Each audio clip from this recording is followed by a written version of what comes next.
EVM hack करणं शक्य नाही, एलॉन मस्कच्या दाव्यानंतर निवडणूक आयोगाचं स्पष्टीकरण। ईव्हीएम आणि रवींद्र वायकरांचे मेहुणे पंडिलकर यांचा संबंध नसल्याची माहिती।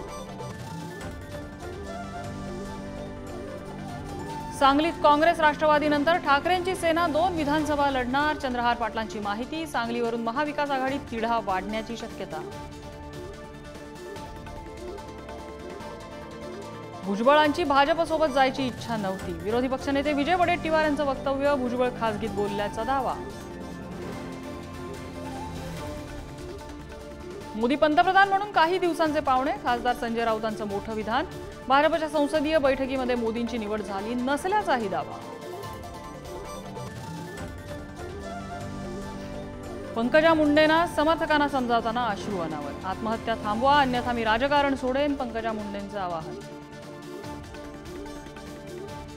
400 पार झालो असतो तर हिंदू राष्ट्र बनलं असतं, भिवंडी टी राजा यांचं वक्तव्य।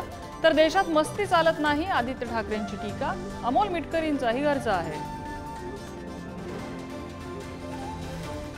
गुगल मॅपमुळे यूपीएससीच्या परीक्षेला बसता आलं नाही, छत्रपती संभाजीनगरमधल्या केंद्रावरचा गोंधळ।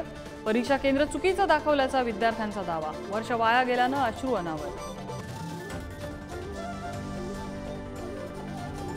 साताऱ्यात बलकवडी धरण पावसाअभावी कोरडं, धरणातील जुनी शिवकालीन मंदिरं समोर। 24 वर्षांनी धुरेश्वर मंदिर, गोकर्णेश्वर मंदिर दिसलं।